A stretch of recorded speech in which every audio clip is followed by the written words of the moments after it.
గోదావరి చేపల పులుసుని చాలా ఈజీగా ఎంతో టేస్టీగా ఎలా చేయాలో చూసేద్దాం. ముందుగా 1 కేజీ దాకా చేప ముక్కల్ని బాగా శుభ్రం చేసుకుని పక్కన పెట్టుకుని ఇప్పుడు మసాలా కోసం 2 ఉల్లిపాయల్ని, 1 వెల్లుల్లి రబ్బని, అలాగే 2 టేబుల్ స్పూన్ ధనియాల పొడి, 2 టేబుల్ స్పూన్ జీలకర్ర పొడి వేసుకుని కోర్సుగా గ్రైండ్ చేసుకోవాలి. ఇప్పుడు దీంట్లో పులుపు తగినట్టుగా చింతపండు పులుసుని నానబెట్టుకుని చేపల పులుసులో ఆయిల్ అనేది కొంచెం ఎక్కువే పడుతుంది. ఈ ఆయిల్ అనేది హీట్ అయ్యాక మనం గ్రైండ్ చేసుకున్న మసాలా పేస్ట్ ని వేయించుకుని దీంట్లోనే స్పైసీకి తగినట్టుగా 7-8 పచ్చిమిర్చిని, రుచికి తగినంత ఉప్పుని, పసుపుని, స్పైసీకి తగినట్టుగా 2 టేబుల్ స్పూన్ కారాన్ని వేసుకుని ఈ మసాలాని గోల్డెన్ బ్రౌన్ కలర్ వచ్చేటట్టు వేయించుకోవాలి.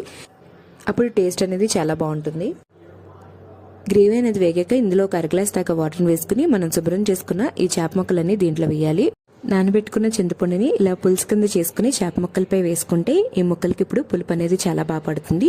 దీంతో పాటుగా కట్ చేసుకున్న మామిడికాయ ముక్కలు వేసుకుంటే దీని టేస్ట్ అనేది సూపర్ గా ఉంటుంది. ఇది ఒక 20 నిమిషాల్లో కుక్ అయిపోతుంది. లాస్ట్ లో కొత్తిమీర వేసుకుని వేడివేడిగా సర్వ్ చేసుకుంటే అంతేనండి, చాలా ఈజీగా ఎంతో టేస్టీగా